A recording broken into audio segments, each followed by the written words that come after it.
What's up, everybody? Happy Hallows Eve Eve. We've got Halloween coming up in a couple days, and I am going to show you 8 of the cutest little vegetarian trick-or-treaters you've ever seen. That's right, I'm talking about the bunnies. So come on with me, let's take a quick tour of the Rabbitry. We will feed the bunnies this scrumptious veggie treat and then let them outside to enjoy this beautiful fall day. It's the middle of the day. I last cleaned about 5 hours ago when I fed them this morning. And to keep it real, I have not tidied up in any way in those 5 hours because I want you guys to see exactly how messy they can be in that amount of time. Since my last update, I don't think a lot has changed. I still have my same 3 boys over here. We have Little Moose and Timmy and Sunny Jim. And then I have my 5 girls. We have Hazel, and then we have Clover and Cora and Anna, and then over here is Camilla. Camilla hasn't been bad. She just happened to be in that corner because that's the space I had. And then I have the little playpen in the middle, which I don't use a lot unless the weather is bad out. So what I've been doing is after I clean and feed in the morning, I let a bunny out and they have the run of the Rabbitry for a few hours until I come back, and either it's warmed up and I can put them outside or I change what bunny that I let out. And this morning it was Cora. And you can see she has put herself away. I just opened that bottom door down there and she hopped around, and I will show you the big mess. She always comes over here, and the other ones do the same, and they make a mess right there by poor Camilla. Yep. There's pee and poop there, so I'll have to clean that up. So sorry, Camilla. One change that I have made in the recent months is instead of water bottles, hi Moose, Moose wants to say hi, they all have water bowls now. I believe this is a Living World crock, and it's really easy. You just lift it off, and then you can clean it and refill it, and they can't knock it off. I've never had one knock it off yet. Some of the bunnies, I have been putting loose hay in their cage, such as, well, Timmy always does because he likes to sit in the litter boxes or on his fleece, and so I just put his hay right in there. Hi, Timmy. Timmy really likes to have his cage door open. He doesn't hop out, and he just kind of likes to see what's going on. Sunny Jim's hay is just strewn about the floor. I put it in a nice neat pile, and this is what he does with it in a few hours. When he was molting, I wanted him to eat more hay, so I put it on the floor, and he really likes to dig through it. So every morning I have to scrape it out and vacuum and then give him new. And if you want to see the mess that he made, as you may know, they have 2 kinds of poop. They have the regular poop, and then they have the cecotrope poop, or the cecal pellets. And they're wet and moist and tiny, and they often get smushed about the cage. Most of the time the bunnies will eat them. I know that's gross, but it's for digestive purposes. It's kind of like probiotics. Hi, Sunny. So he made a nice little mess for me. I told you I was going to keep it real. Hi, buddy. Yes, we'll have to clean that up. As I was saying, Cora just puts herself back, and she'll hop back out when she wants to, although she's had about 5 hours, so we're going to close her, and then I'm going to let little Clover out. You probably remember Clover here. Hi, Clover. Was with her mom the last time you saw her. She turns 6 months next week, and she lived with her mom, Cora is her mom, for about 4 months, which is a long time. And then she started mounting her mom and got bigger, and they just seem to want their own spaces, so they definitely seem happier. Hi, Clover. Clover is a solid blue hollow mop. So we're going to open up her bottom door here. Now she has some hay in a box and a feeder, and she has not made a mess of it yet.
And I'm sure somebody is going to ask, but I try to give them greens about, once or twice a week, sometimes more, sometimes less. It just depends on what I have available.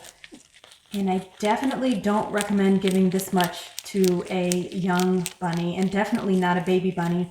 I start my baby bunnies off with nibbles of leafy greens when they're with their moms.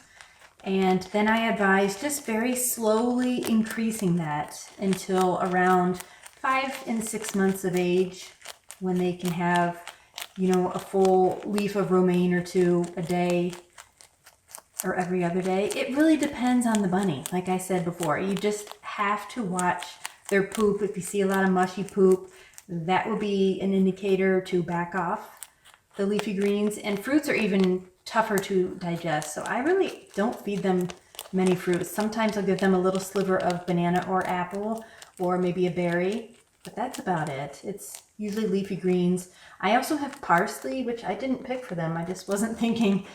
I have parsley and cilantro. They love those. They love basil, plantain herb, which you can find in your lawn if you don't spray for pesticides. The flowers and the leaves of dandelions are other good treats, and they're free, so what could be better? And you can dry dandelion leaves and plantain herb leaves, so you can feed them all year long if you're really ambitious.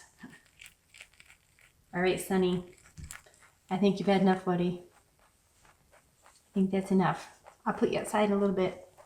You have a little crumb on your bottom lip.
Thanks so much for watching. If you enjoyed this video, please drop a like down below. And as always, you can follow me and my bunnies on Facebook, Instagram, and OhioHollandLops.com.